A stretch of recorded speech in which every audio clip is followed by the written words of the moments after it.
Welcome to Blog to Your Talent. This is lesson 18, and we are on the topic of where to find content for blogging to your talent.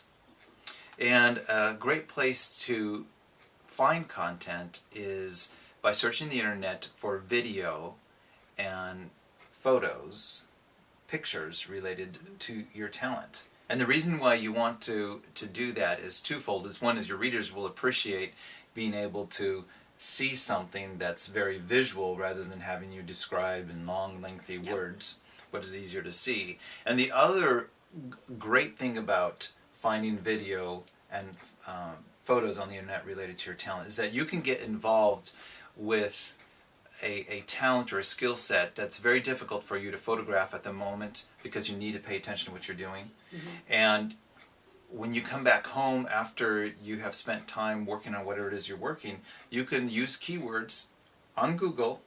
That's another lesson, we talked about that. And you can start finding some great videos with close-up photography or slow motion examples. I have to say to remind you of what you saw. A few months ago we had our daughter was taking sewing lessons, and a very good example of this is that oftentimes the sewing machine itself can get jammed, and the sewing teacher will know exactly what to do to unjam it, and she can instruct, in this case my daughter, how to unjam the machine.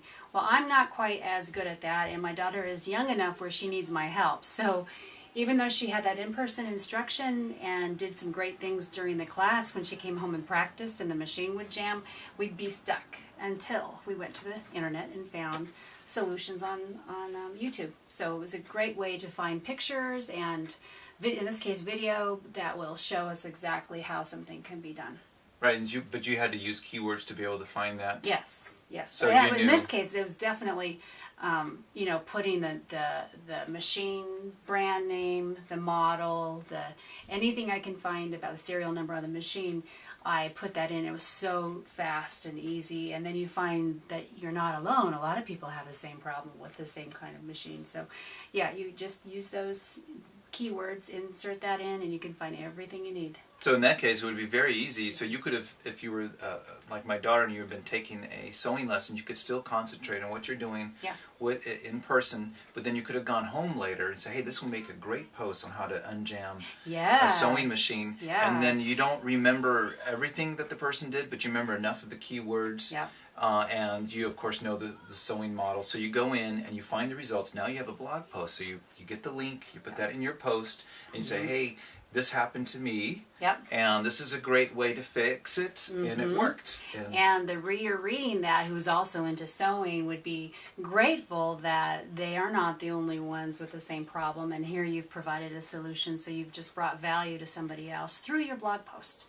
And you're showing, again, others that you are daily engaging with your blog post, and this is one of the things that you wrestled with and found a solution for it. So you're creating confidence in your readers.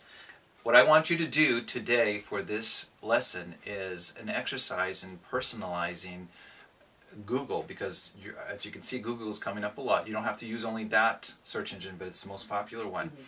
Google and other search engines have privacy settings and safety settings. Sometimes they're called privacy, sometimes they're called safety, sometimes they've got two categories.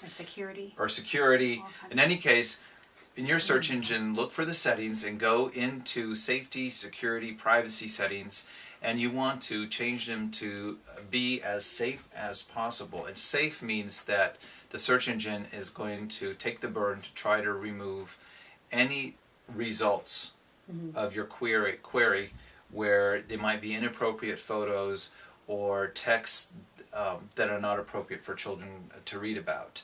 And believe me, you do want to turn that on, because it's embarrassing to have a sibling or a parent, you're typing something innocent and all of a sudden they walk in and something pictures pops up at the exact same time that a parent walks in the room, or just remember, you have the internet it's like keys to the car. You have to drive responsibly, and you just can't go wherever you want to go. You need to be focused and not get distracted and not go to areas that are bad or inappropriate and evil. So you just need to have, and obviously your parents are going to make sure of that too. So show that you are responsible and that you can handle the internet and use it for good and for searching, and there's so much to learn on the internet, so you want to use it for good. Right. The only time you may actually want to remove the safety settings is if you're probably an older child and you're researching some very difficult Christian topics. Some of that stuff might be filtered out because they don't want children